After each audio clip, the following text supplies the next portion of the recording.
देखिए, पक्ष हो या विपक्ष हो, राम का सब में वास है। अगर राम का वास नहीं रहता तो एक क्षण भी लोग जीवित नहीं रह सकते हैं। जो हम लोग चलते हैं, फिरते हैं, बोलते हैं, यही राम है। उस समय राम आए थे, उस समय बक्सर नगरी थी नहीं। यहाँ केवल तपस्वी लोग तपस्या करते थे।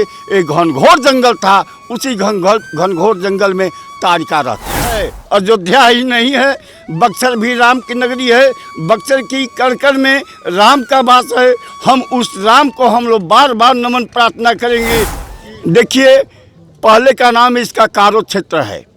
यहाँ से काशी तक एक ही कारो क्षेत्र था, लेकिन धीरे धीरे ये अलग अलग टुकड़ा होता गया। कारो क्षेत्र के बाद में इसका नाम पड़ा सिद्ध आश्रम, सिद्ध आश्रम के बाद में इसका नाम पड़ा तपोभूमि, तपोभूमि के बाद में इसका नाम पड़ा विश्वामित्र नगरी। आज के माहौल में लोग बक्सर बक्सर कहते हैं। तो चरित्र बन का कुछ बोलते हैं कि यहाँ से डायरेक्ट अगर मुक्ति धाम के लोग प्राप्त हो जाते हैं। देखिए, स्थान का नाम पड़ गया चैतर वन, रामरेखा घाट, पीपतपाती रोड, रेलवे स्टेशन स्थान। लेकिन उस समय जिस समय राम आए थे, उस समय बक्सर नगरी थी नहीं। यहाँ केवल तपस्वी लोग तपस्या करते थे। एक घनघोर जंगल था, उसी घनघोर जंगल में तारिका रहती थी। जो बात दी राम परवेश पांडे जी बोले थे, ये बहुत सही बात है। भगवान तो बक्सर तो धार्मिक नगरी है, देवता का स्थान है। जो बात सही और सही सीखी है।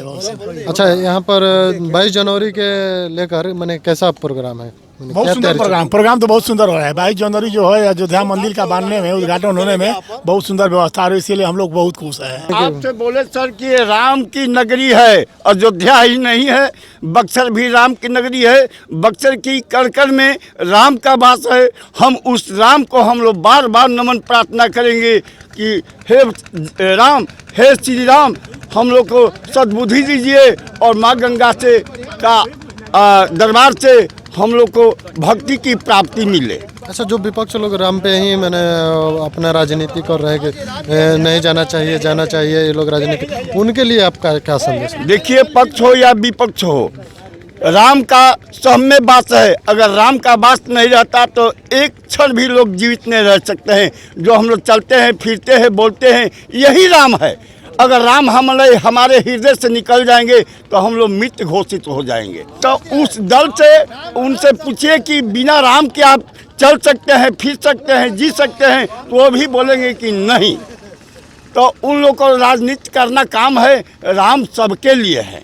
डेहरी विधायक फतेह बहादुर सिंह बोलते हैं कि कोई भी मंदिर मानसी का गुलाम का रास्ता है। अगर कोई कहे कि भगवान कहाँ है तो आप उनसे पूछ सकते हैं कि आप मंदिर में क्यों गए थे? जब भगवान थे नहीं तो आप मंदिर में जाने का आपका अधिकार। मंदिर में गए तो भगवान समझ के गए, वही भगवान है। तो मंदिर में जाने से रोकते हैं, बोलते हैं कि मानसिक गुलाम है मंदिर जाना। उनकी जो मानसिकता है वो विपरीत हो चुकी है। जिनकी विपरीत होती है वो भगवान का तिरस्कार करते हैं, भगवान की नाना प्रकार की अवहेलना करते हैं और दूसरों को भी यही ज्ञान देते हैं। तो जो राम और धर्म के विरुद्ध बात कर रहा है, उसकी समझ जाइए कि मानसिकता खराब है।